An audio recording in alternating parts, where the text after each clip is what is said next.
Today we cook ramyeon. It's a Korean spicy noodles. We cook it with a simple way, but it has a twist.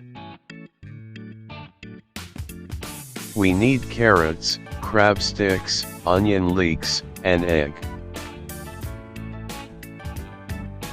Also we need 2½ cups of water, or 550 ml, and let it boil. First put the seasonings, and then after that, follow the noodles, put all the noodles, let it boil. About 2 minutes, follow the carrots. Then the egg, let it boil, about 40 seconds. Then, follow the crab sticks and onion leeks, let it boil, and stir it.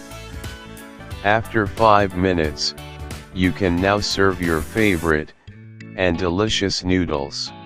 Oh, that's it. You can eat now your tasty hot spicy noodles.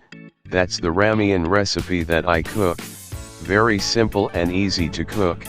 Enjoy it. Don't forget to subscribe. Likes, share and comments. Thank you for watching.